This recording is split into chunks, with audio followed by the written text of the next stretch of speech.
Me llama mi ginecólogo y me dice que quiere hablar conmigo porque ha encontrado algo. Me dio el diagnóstico, que era placenta acreta, ¿no? Entonces yo le dije, pero ¿mi hija va a estar bien? Y me dijo, sí, tu hija está bien, pero tú no. Y le dije, ¿pero qué? O sea, ¿me puedo morir? Y me dijo, sí, porque la doctora me dijo, me preocupa que no quieras ir a ver a tu hija. Y eso realmente a mí me golpeó, porque dije, han pasado 3 días y yo no he visto a mi hija, que acaba de nacer. Madres Podcast está de vuelta, un espacio para hablar de la maternidad como realmente es, sin filtros, sin culpa y con mucho yo también me siento así. Aquí hay risas, desahogos y compañía, porque ser mamá no viene con manual, pero sí debería venir con más conversaciones como estas. Dale play y súmate, todos los domingos a las 7 p.m. en Spotify y YouTube. Madres Podcast llega gracias a Munay Babies, para facilitarles la vida a los padres en los primeros años de vida de sus hijos. Juguetes, alimentación complementaria, muselinas, lentes de sol, accesorios y mucho más.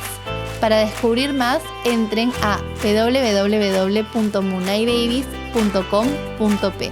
Gracias, Munay.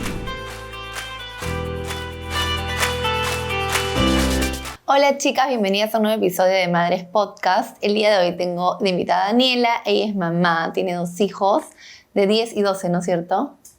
Casi 12 y Casi 12 9. y 9. Y nos va a contar su historia de embarazo con su segunda hija, que en verdad es una historia bastante compleja. Y quiero abrir este episodio con esta pregunta, que en verdad yo creo que nos pasa a muchas mamás en distintos aspectos de nuestra vida, que es como esta dualidad, ¿no? De que tomes a tus hijos incondicionalmente.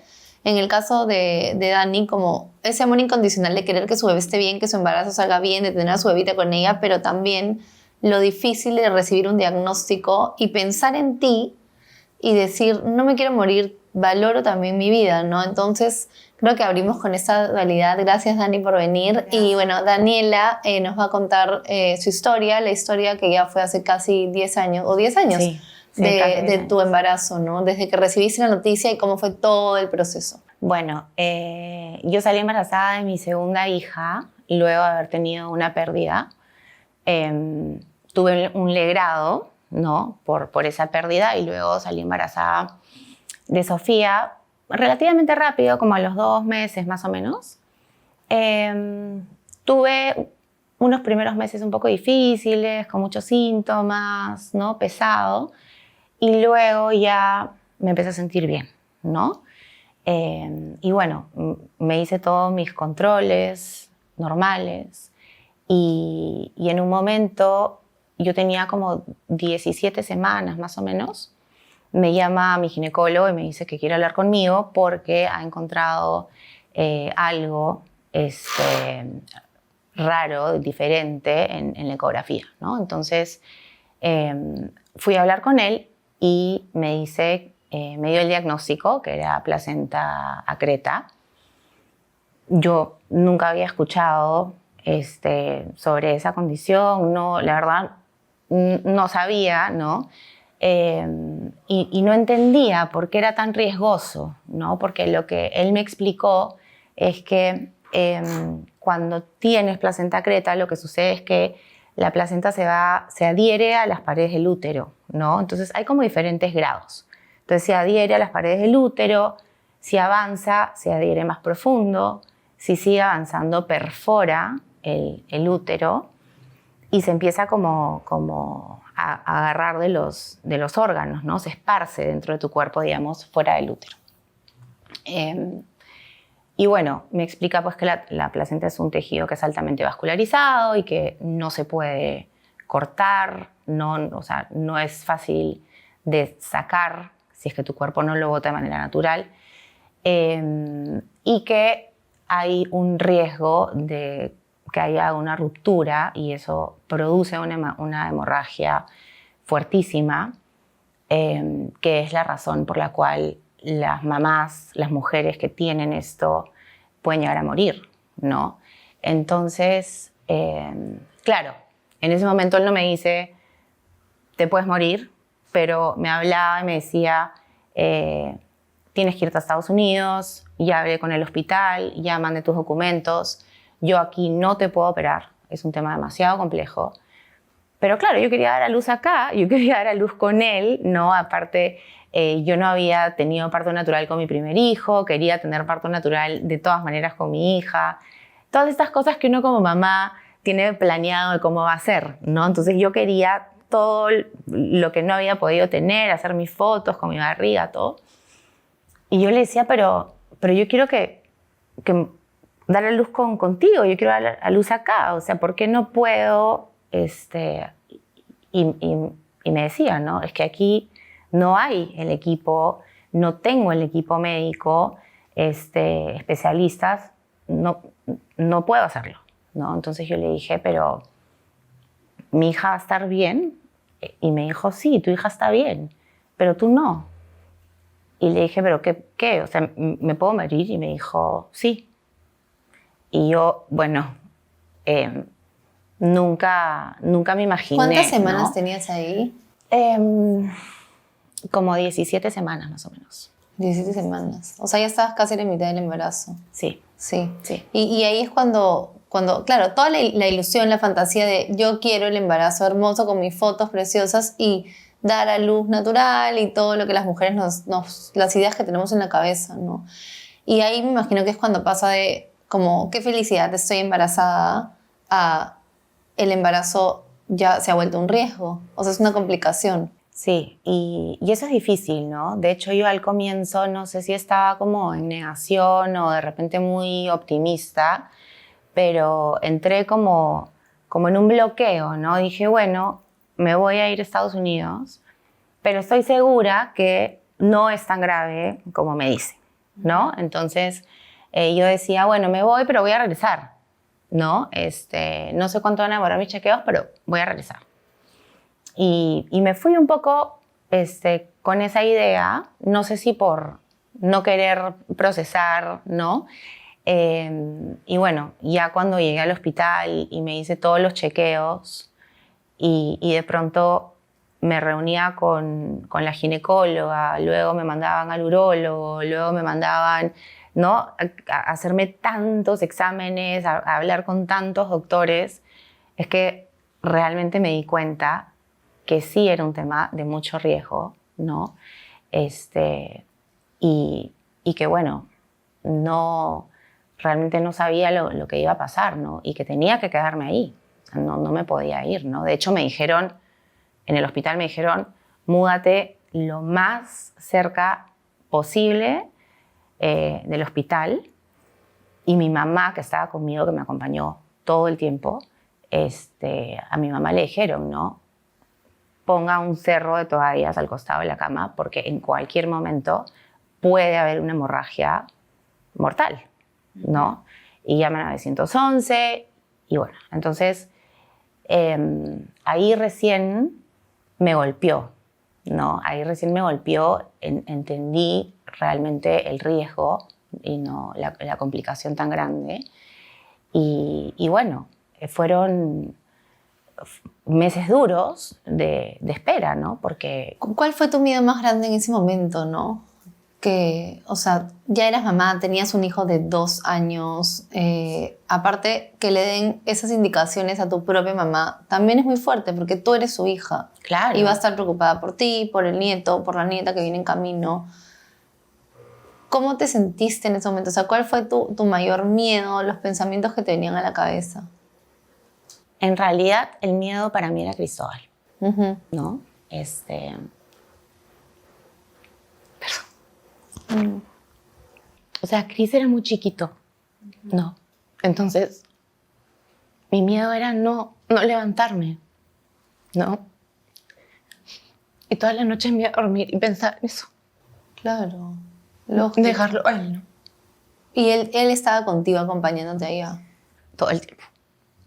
Sí, todo el tiempo. Yo sí, eso sí dije no. Por más que sea una vida de hospitales, ¿no? Complicado, porque claro, yo no estuve internada todo el tiempo, pero estuve, bueno, muy limitada, ¿no? En silla de ruedas, no podía caminar. Sí salía con él, ¿no? Nos íbamos al zoológico, me empujaban en la silla, trataba de, obviamente, hacerle algún plan, ¿no? Porque no deja de ser un niñito, ¿no? Y ya ver a su mamá así y cambiar de casa, de ciudad, salir del nido, ¿no? Ya todo era mucho, ¿no? Afortunadamente estaba mi mamá, vino su nana con nosotros también, que ha trabajado con nosotros toda la vida y fue un apoyo enorme. Incondicional. Enorme.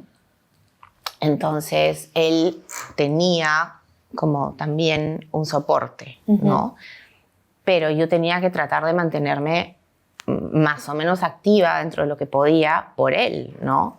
O sea, en ese momento mi miedo y mi foco era por él, ¿no? Porque claro... Y ya no estás tú sola. O sea, ese es el tema, ¿no? Puede venir un embarazo de riesgo complicado y es muy distinto cuando es tu primer embarazo y no tienes a quién cuidar, no tienes un hijo, a cuando ya eres mamá. Total. Se vuelve aún más complejo el diagnóstico. Total, de hecho, claro, yo tenía miedo, obviamente, por la operación, por Sofi, por cómo iban a ser ella, porque, claro, iba a ser prematura. A mí me habían dicho que máximo iban a aguantar hasta la semana 32, que más allá de la semana 32, de ninguna manera, porque ya todo esto iba avanzando, ¿no? Y se iba agravando el cuadro. Entonces, claro, obviamente me preocupaba también cómo iban a ser ella, pero mi preocupación más grande en ese momento, porque estaba ahí, ¿no? Era mi hijo, ¿no? Sí. Y ahí es esa dualidad que mencioné al inicio de que tú quieres estar bien. O sea, muchas veces como sales embarazada y las mamás vamos a hacer todo lo posible por mantener ese embarazo, porque sea un embarazo, o sea, poder dar a luz, tener a nuestros hijos en nuestros brazos, pero a veces es como, ya, por mi hijo doy la vida, obviamente, pero cuando ya literalmente puede ser que des la vida por tu hijo, no hay, o sea, no eres mala mamá por pensar en ti primero. Sí. Y es difícil, ¿ah? Es bien difícil porque, a ver, yo estaba tan angustiada, tan nerviosa con el diagnóstico y todo, que yo no disfruté mi embarazo, ¿no? Bueno, lógico. No disfruté mi embarazo. Siento que no conecté con mi hija durante el embarazo. Suena horrible, pero fue así, ¿no? Y de hecho yo me daba cuenta y decía, no, ya le voy a hablar, ¿por qué no? O le voy a poner musiquita, porque yo me acuerdo que con Cristóbal hacía todas esas cosas, ¿no? Pero no tenía esa conexión, ese feeling con mi embarazo, no lo tuve, ¿no? Y sentía que lo tenía que hacer, pero no me nacía. Pero por forzar, ¿no? Más que por tenerlo que hacer que porque... Total. Bueno, yo creo que igual el segundo embarazo me ha pasado a mí, yo también como, o sea, lo mío no tuve ninguna complicación, pero siempre el segundo embarazo no te va a traer la misma ilusión. Más aún si es que lógicamente se hacen todo este tema que es recontra complicado. Sí, pues entonces, o sea, yo en verdad estaba como enfocada en otra cosa, tenía muchas preocupaciones, mucha angustia. Eso es lo que tenía, mucha angustia. Y bueno, pero de ahí pues viene la culpa, ¿no? Lo que hablábamos antes.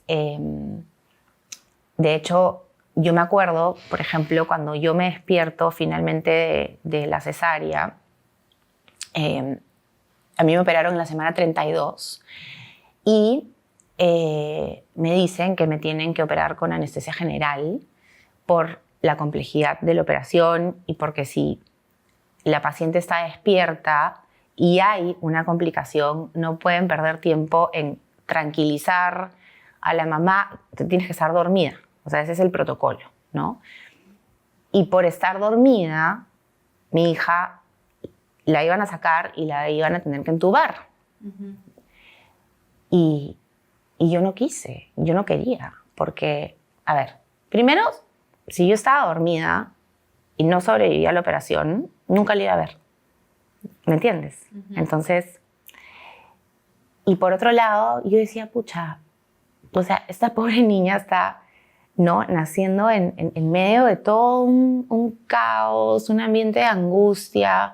O sea, su llegada al mundo ha sido tan accidentada y llega, ¿no?, sale y y la tienen que entubar, me parecía demasiado. O sea, sentía que iba a ser como muy brusco, ¿no? Y no quería. Entonces, bueno, me desistí de la anestesia, tuve que firmar, en fin, y me dijeron, bueno, entonces empezamos la operación, contigo despierta, y ya cuando ella sale, ya te dormimos, ¿no? ¿Y la conociste? Sí, qué la lindo. conocí. Ahora, claro, al primer corte te imaginarás que me arrepentí de no haber escogido la anestesia, ¿no? Pero sí, la vi, la escuché y ya, ¿no? Pero ya luego, cuando yo ya me despierto, ¿no? Estaba en cuidados intensivos, estaba entubada, que fue una sensación espantosa realmente. Y me acuerdo que en un momento vino una enfermera y me dice, te vamos a sacar leche, ¿no? Y yo, mira, sentía tanto dolor físico, ¿no? Que le dije, de ninguna manera. O sea, a mí no me tocan más, o sea, no puedo más. Dale, no sé, fórmula. O sea, imposible, ¿no? Pero claro, luego te sientes culpable, ¿no? O sea, de esas decisiones que tú tomas por quererte sentir mejor tú, por tu salud, que no es que sean malas decisiones, porque, a ver, yo realmente necesitaba mejorarme, ¿no? Y necesitaba además recibir los medicamentos para el dolor. Si yo daba de lactar, no iba a poder y tenía un dolor espantoso. Por supuesto, porque nace Sofía por cesárea y la llevan a UCI, me imagino, porque tenía 32 semanas, que es el tope que podías llegar con el embarazo, sí. Y tú entras inmediatamente a cirugía. Claro, yo me quedo ahí, en la sala. Habían 25 personas en la sala. Era una cosa impresionante. Y entonces ahí empieza ya mi cirugía, ¿no? Entonces a mí me hicieron un corte así como vertical enorme y como cuando te hacen la cesárea te rompen pues los músculos y esto, me tuvieron que romper todo para poder sacar todo, ¿no? Y trabajar. La placenta, como no se puede sacar, todo lo que toca, digamos, lo cortan, ¿no? Entonces corte y para afuera. Y obviamente hay mucho sangrado también, ¿no? Entonces me tenían que sacar el útero porque tenía la placenta absolutamente adherida al útero. No había forma de limpiarlo. Me sacaron la mitad de la vejiga, perdí la mitad de la vejiga. Y bueno, tuvieron que parcharme un poco de los intestinos. Entonces, físicamente, yo quedé muy mal, ¿no? Con mucho dolor, un corte espantoso de emergencia así, pero cosido así. No podía ir al baño, tenía sonda con bolsa, ¿no? De hecho, no sabía si en algún momento me la iban a quitar. Y bueno, entonces, en medio de todo esto que yo tenía que vivir en mi recuperación física, mi hija también estaba en UCI, ¿no? Y de hecho, yo no pude ver a mi hija sino hasta el tercer día de nacida, porque no me podía parar, o sea, no podía, ¿no? Y de hecho fui al tercer día porque la doctora me dijo, me preocupa que no quieras ir a ver a tu hija, ¿no? Y eso realmente a mí me golpeó, porque dije, han pasado 3 días y yo no he visto a mi hija, que acaba de nacer, ¿no? Y dije, no, ya, bueno, o sea, como sea, ¿no? Y entonces ya iba, era todo un tema movilizarme, ¿no? Porque tenía vías y no podía caminar, la silla de ruedas, y ella estaba al otro lado del hospital. Pero iba y la veía, ¿no? Al comienzo no la podía cargar, luego ya la pude cargar. Mira, afortunadamente, en medio de todo, ella nació bien, no tuvo grandes complicaciones. Es una niñita muy sana, fue una bebita muy sana. Y creo que hemos tenido suerte, porque a raíz de esto y a través del hospital, yo conversé luego con muchas mamás que habían pasado por esto, y muchas habían perdido a sus hijitos en el parto, ¿no? Y ¿Con el algunos, mismo diagnóstico o un sí, diagnóstico? con el mismo diagnóstico. ¿Qué tan común, Dani, es el diagnóstico de placenta creta? Entiendo que es poco común. Yo he conocido a algunas personas en Lima que han tenido partos muy similares al mío sin un diagnóstico previo, ¿no? Entonces, con estos sangrados de emergencia, ¿no? Que han llegado al hospital, pues, Con las hemorragias. justas, ¿no? Pero hemorragias fuertes porque,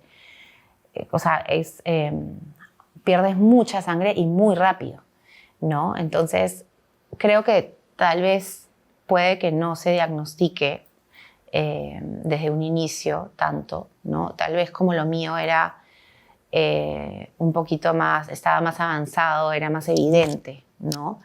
Bueno, y estás sé con un buen exactamente. médico, Sí, gracias a sí. Dios. No, sí, de verdad que yo a él le debo todo, ¿no? Todo, porque imagínate si no. Y luego de que pase esta parte del embarazo, que me imagino que dormir embarazada con ese cerro de toallas y sabiendo que te podías desangrar, o sea, era como irte a dormir y decir, ok, es una bendición, siempre es una bendición levantarse el día siguiente, pero más en tu caso, luego de la operación, que te retiran el útero, que te sacan una parte de la vesícula, bueno, Sofía que estuvo en UCI y ya tener que retomar tu vida, ¿qué fue lo más difícil? Bueno, todo fue muy difícil, ¿no? Mi recuperación fue muy larga, no, físicamente fue muy difícil. Y luego, claro, yo tenía pues esta bebita prematura que la tenía que atender cada 2 horas. Cuidar un prematuro es bien delicado, ¿no? O sea, hay que dedicarse mucho. Yo estaba atravesando por mi propio proceso también de salir de este trauma, de asimilar lo que me estaba pasando. Mi hijo estaba pasando también por su propio proceso. Él quedó muy nervioso, ¿no? Muy angustiado de si yo me iba o yo me golpeaba. Él al toque se ponía a llorar. Mamá, ¿estás bien? ¿No? Entonces, nos movió a todos mucho, ¿no? Entonces, es difícil regresar a tu rutina como mamá o al trabajo cuando todavía no has terminado tú de asimilar, de procesar y de sanar las heridas que estas cosas te dejan, ¿no? Y es difícil enfrentarte al mundo porque la gente, sin mala intención, obviamente, también te hace muchas preguntas, cosas que de pronto tú no estás preparada para responder, ¿no? Que son para ti temas muy dolorosos y muy sensibles, que claro, no tienen cómo saber, ¿no? Entonces, yo, no sé, por ejemplo, ¿no? A mí me preguntaban, ¿y puedes tener hijos? ¿No? Y yo no había ni siquiera hecho las paces con la idea de que no iba a poder tener hijos, ¿no? No estaba preparada para eso. O sea, es distinto cuando tú tomas la decisión y pides que te liguen o lo que fuera, ¿no? Yo nunca me planteé eso. Entonces, de hecho, yo no lo hablé por años. Yo creo que nadie supo hasta que habían pasado, no sé, 5 o 6 años, ¿no? Ese proceso también de duelo, ¿no? De sentir que yo ya no iba a tener la posibilidad de volver a ser mamá. Yo tenía 32 años, era súper joven. Súper joven. Y que además mi último chance, ¿no? Mi último embarazo fue horroroso, que no lo disfruté nada, y que ya no había más, no hay más oportunidad, ¿no? Entonces, y luego tú tener que sentarte a hablar de esto, es muy difícil, ¿no? Es muy difícil. Entonces, a mí sí me costó mucho cuando regresé a Lima, volver a adaptarme a mi rutina, ¿no? Poder hablar de las cosas, Tenía, sí, mucho dolor, pero también mucha rabia, ¿no? No sé, me daba rabia, por ejemplo, veía mujeres embarazadas y me daba rabia. Y yo sé que suena horrible ya, pero, o sea... Suena horrible, pero es que es algo tan normal que no está normalizado, porque yo he pasado por una pérdida y también sientes esa rabia, ¿no? De por qué yo perdí a mi bebé y no puedo salir embarazada de nuevo y salen embarazadas todas tus amigas o conocidas y las ves, o mujeres que ves en la calle. Sí. Igualmente las personas que pasan por tratamientos de fertilidad que no pueden y salen alguien embarazada de ups, y tú quieres, y en tu caso es como tú dices, o sea, tú ya no existía esa posibilidad. Claro, Sin tú querer, no es que tú tomabas la decisión. No, claro, fue como, o sea, obligado, ¿no? Forzado. Y yo no estaba lista para eso, entonces sí, yo sentía una rabia terrible, te juro. Y claro, o sea, no, suena feo, ¿no? Como te digo, pero creo que son sentimientos que son normales. Y que son parte del proceso de duelo, ¿no? O sea, la rabia de por qué me pasa esto a mí, ¿no? Creo que eso siempre está presente en los procesos de duelo. Y yo por mucho tiempo sentí esa rabia, ¿no? Como, no es justo. O sea, ¿por qué? ¿Por qué yo no puedo y ella sí? ¿No? Pero eso me pasaba con cualquiera. Con cualquiera. Con cercano. Puede ser alguien que es en la calle caminando embarazado. Totalmente. Era como, ay, no. O sea... ¿Y cómo pudiste trabajar todo esto? Porque en verdad es difícil uno interiorizarlo sola y sanar sola y llegar a una conclusión de, ok, paso la página, porque no es así. O sea, en verdad en la vida, en nada puedes decir paso la página. Siempre hay un trabajo interno que hacer. Sí. Esa es la parte más difícil, ¿no? Para empezar, pedir ayuda es difícil. Yo creo que a mí me cuesta. Creo que hay muchas personas a las que les cuesta, ¿no? Porque yo siempre quiero sostener todo, ¿no? Quiero que todo funcione bien, que mis hijos estén bien, entonces me cuesta decir no puedo hacerlo, ¿no? Pero bueno, yo empecé un tratamiento con un psicólogo, que ya era mi psicólogo de antes. Tuve tratamiento con un psiquiatra también por un tiempo. Seguía sintiendo mucha angustia, ¿no? A pesar de que ya todo había pasado, seguía sintiendo mucha angustia, pena, rabia, ¿no? Había muchas cosas. Yo me acuerdo cuando me metía a la ducha, por ejemplo, me ponía a llorar siempre. Entonces me daba como un ataque de pánico, ¿no? Porque cuando estaba en Houston con mi hijo y con mi mamá, yo no podía echarme a llorar ahí, ¿no? Entonces, cuando me duchaba, era cuando botaba todo, ¿no? Entonces, cuando yo regreso acá, cada vez que me metía a la ducha me daba como pánico, ¿no? Entonces, fue un camino largo, ¿no? Fue un camino largo en el que, sí, recibí mucho apoyo psicológico, con medicación. Empecé a hacer mucho deporte. Fue para mí una terapia, una cura. Me ayudó a volver a sentirme fuerte, ¿no? Y yo quedé con una imagen de mi cuerpo como muy debilitado, ¿no? Porque estaba muy maltratado a raíz de la operación. Entonces me volví a sentir fuerte, activa, ¿no? Y bueno, todo esto me ayudó a ir mejorando de a pocos. La relación con mi hija se fue construyendo de a poquitos. No fue como tal vez pasa en otros casos que, ay, sí, la vi, la conexión, y no. Para mí eso se fue construyendo poco a poco. Y fue todo un proceso, ¿no? Donde sentir ese apego con ella, ¿no? Y bueno, nada, yo creo que si uno realmente reconoce que hay cosas que necesita trabajar y y se dedica a eso, a buscar ayuda, ¿no? Sí, o sea, pasan grandes cosas luego, ¿no? Sí, es verdad. Al final, esas experiencias que son horribles, porque no hay forma de verle como un lado bonito a la experiencia, finalmente te trae como muchos regalos, ¿no? Que no te hubieras imaginado antes. Sí, sí, totalmente. No, para mí marcó un antes y un después, ¿no? En todo. ¿Cómo sientes que cambiaste tú como Daniela antes de recibir el diagnóstico y después?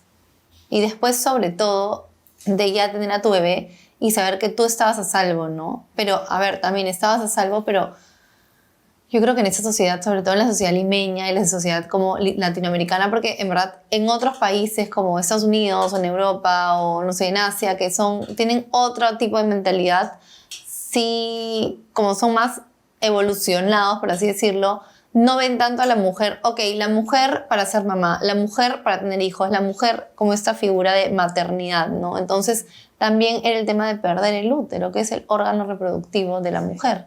Entonces, ¿cómo sientes ese antes y ese después? Mira, a mí me cambió en muchos aspectos, ¿no? De hecho, creo que a raíz de esa experiencia me replanteé muchas cosas. Para mí fue una un segundo chance, digamos, en la vida, ¿no? Es como, o sea, estoy acá por un motivo, ¿no? Y yo sí veo mi vida como un regalo y siento la responsabilidad de hacer bien las cosas, ¿no? No te digo que voy a hacer un cambio en toda la humanidad, ¿no? Pero creo que me volví mucho más consciente de hacer las cosas bien, ¿no? De ser buena persona, de que la gente que me rodea sepa que la quiero todo el tiempo, ¿no? A mis hijos también, todo el tiempo. Valoro mucho más eso, ¿no? Y siento que me ayudó a estar mucho más presente. Entonces, soy mucho más consciente de lo que tengo, de la gente que me rodea, ¿no? Y le doy muchísimo valor a eso, porque sí, es como tu motor, ¿no? Y me siento súper afortunada. Entonces trato yo también de devolver un poco eso, ¿no? Y estar presente, estar para la gente a mi alrededor, la gente que me necesita, conozca o no conozca a las personas, ¿no? Trato siempre de ayudar en lo que puedo. Siento que tengo que devolver mucho de lo bueno que me ha tocado. Y también me he dado cuenta que puedo escoger también y debo escoger a quienes están en mi vida, ¿no? Y ya también siento que tengo esa obligación conmigo misma de cada persona que entre a mi vida, que esté a mi alrededor, sean personas que realmente me sumen, ¿no? O sea, y que merezcan estar en tu vida. Sí, cuido mucho eso, ¿no? Cuido mucho mi espacio, cuido mucho la energía que me rodea. O sea, realmente quiero vivir una buena vida, ¿no? No te digo que voy a ser feliz todos los días, no, porque no existe, pero sí me preocupo más de esas cositas, ¿no? De los lazos, de las relaciones, del afecto, ¿no? Para Es mí que es una segunda superimportante. oportunidad de vida. Es como Total. reconstruir tu vida, un segundo chance y limpiar un poco lo que no funcionaba, lo que no estaba bien y ya lo dabas por sentado y poder, todo lo que tú dices, ¿no? Elegir a las personas que están contigo en el día a día, de dar afecto, dar cariño, agradecimiento. Sí, ¿no? ¿Qué es lo que quieres? ¿Qué es lo que te mereces? ¿No? Yo lo tengo mucho más claro. Entonces ya no... soy mucho más auténtica, Uh-huh. ¿no? Conmigo misma también. Sí, lindo.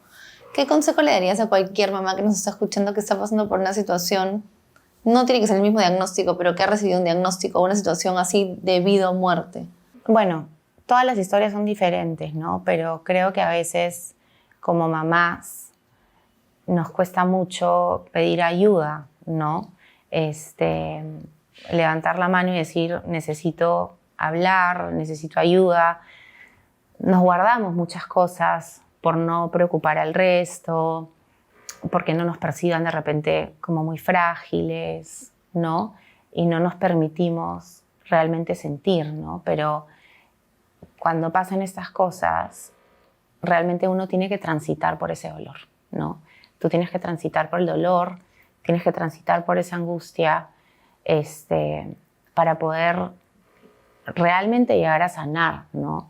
Por más doloroso que sea. Entonces, hay un final, ¿no? Creo que en ese momento parece que no, y que todo es súper negro y oscuro, pero es un proceso y termina, ¿no? Y ese proceso duele y hay que pasar por ese dolor. Entonces, y que busquen en quién apoyarse, ¿no? Que tengan una buena red de soporte. Eso hace toda la diferencia. Y que la culpa no nos hace bien, ¿no? Yo creo que como mamás somos como las reinas de la culpa, ¿no? Tal cual. Todo nos da culpa. Todo.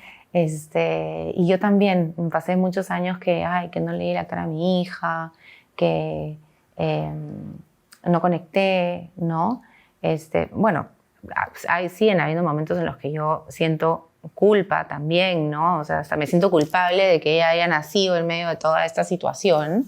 Que escapa de tus manos. Totalmente. Y de hecho no lo he hablado con ella al detalle porque no quiero que piense, no sé, que para mí fue una cosa espantosa y que sí lo fue, pero fue mucho más fuerte el componente de tener la felicidad que me trajo ella, ¿no? Pero no siento que es algo que ella va a poder entender, ¿no? Quizás un poco más grande y en verdad yo hasta admiraría que mi mamá me pueda contar eso porque lo vería como una historia de resiliencia y de amor, en verdad, porque el amor no solo se da a través de la lactancia o de conectar con tu hijo desde el segundo uno, sino el amor se demuestra de todo lo que tú has vivido Claro, día a día. la lucha, ¿no? La lucha y luego el querer, después de esa experiencia tan dura, tú te puedes ir para el lado de ¿por qué me tocó esto? Y quedarte con rabia, con cólera, con culpa y sentimientos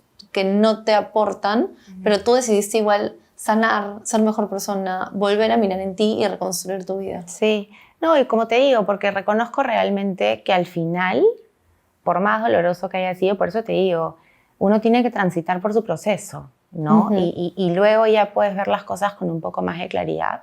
Y en verdad, ella es lo más maravilloso que me ha pasado en la vida. O sea, yo lo volvería a hacer todo 300 veces más, ¿no? Entonces, no puedo realmente mirar atrás y decirte, pucha, ¿no? Me pasó esto y no sé qué. Sí, me pasó eso y fue dolorosísimo, pero me la trajo ella. Entonces, ¿cómo no verlo al final como una bendición, ¿no? Exactamente. Qué lindo, pero en verdad Dani ahí es como, o sea, una súper, súper mamá, porque es un amor incondicional. Sí. Bueno, todas las mamás yo creo Sí. que somos súper mamás, Sí. ¿no? Aunque nos damos con palo constantemente, pero creo que el amor de madre, pues, en verdad lo puede todo, ¿no? Y tú misma lo cuentas que tu mamá estuvo ahí todo el tiempo. Sí, y eso fue durísimo. Yo a mi mamá realmente la vi sufrir muchísimo. Claro, tampoco se podía quedar ella conmigo, ¿no? Pero estuvo ahí todo el tiempo. Y de hecho, mientras que estábamos en Houston, falleció su hermana. Y yo le decía, ¿no? Mami, anda. Y mi mamá me dijo, yo no te voy a dejar. O sea, de ninguna manera, ¿no? Y no se movió. O sea, y yo sé que fue muy duro, muy, muy duro. Sí, el amor de mamá es incondicional, qué bestia, ¿no? Todo lo que las mamás podemos superar por los hijos. Todo, sí, Y es increíble. infinito. Es increíble, realmente. O sea, sacan, ¿no? ese instinto como de lucha, de protección, pero al máximo, ¿no? Y entras pues en modo supervivencia y con todo. Mentalizada. Sí. No, en verdad que tu historia es increíble. De verdad. Sí. Sí. Sí. Sí, luchadora. Es verdad. De verdad que sí es. Sí, ¿no? Y como te digo, a mí todavía me cuesta mucho contarlo y hablarlo, revivirlo, después de tantos años, imagínate. Pero ya han pasado 10 años y yo me siento súper afortunada. Sí, y me imagino que esos espacios también son como para ti, como poder contarlo y recrear toda la historia y decir, wow, en verdad lo logramos y acá estamos. Sí, no, y eso, ¿no? Y también algunas mamás que pasan por situaciones similares, ¿no? Que realmente sepan que cuesta, que duele, ¿no? Que es difícil, pero que al final uno lucha por las cosas que quiere, ¿no? Y cuando uno le pone toda la garra, todo el corazón, todo se va acomodando. Entonces, lo más importante es la salud, ¿no? Y bueno, a veces hay que enfocarse en eso y pelear por la salud de uno mismo o de uno de nuestros hijos, ¿no? Y ya, o sea, se ven los resultados ya después, ¿no? Uh-huh. Sí, gracias a mí, gracias por venir, por compartir tu historia, por querer como compartir con otras mamás. Estoy segurísima que vamos a llegar a muchas mamás. De hecho, esa es la intención del podcast en general, de todos los episodios, poder llegar y, como tú dices, ayudar, ¿no? Cuando uno sana, cuando uno está bien, cuando uno está más tranquilo y después de situaciones tan difíciles que te ponen al límite, contar esa experiencia y poder aportar un poquito para que alguien más la pase un poco mejor que tú es increíble. Sí, y mira, yo siempre feliz también de poder hablar con cualquier mujer que esté pasando por algo parecido, que haya pasado por algo parecido. A raíz de esto me ha tocado también conversar con algunas chicas que en algún momento me han buscado, que han tenido cuadros difíciles, ¿no? Y siempre ayuda porque entienden un poco más, de repente logran entender un poco más cómo te sientes, ¿no? Entonces, sí, cuando hablas con alguien que ha pasado por algo similar que tú, sí, y claro, realmente escucha de corazón y no solo teóricamente como un médico, que sí, obviamente el médico es importante, pero es distinto, te puedes abrir mucho más. Sí, entonces a mí me encanta, ¿no? Conversar con gente que realmente, si en algo puedo aportar, ¿no? Siempre voy a estar feliz de hacerlo. Lo máximo. Bueno, entonces, de hecho, para las mamás que nos van a escribir en ese episodio, y les puedo pasar tu contacto. Sí, claro que sí, yo feliz. Lo máximo. Bueno, Dani, mil gracias por venir. Mica. Tienes que celebrar a lo grande el cumpleaños número 10 de tu hija. Bueno, lo celebro a lo grande todos los años, porque aparte ella es así como ultra fiestera, entonces, obligado. Y nada, ya cerramos este episodio. Muchas gracias por escucharlo. Y bueno, cualquier cosa me escriben y yo les paso el dato de Daniela y ella feliz de estar ahí también para ustedes. Gracias, chicas. Nos vemos en el siguiente episodio. Gracias.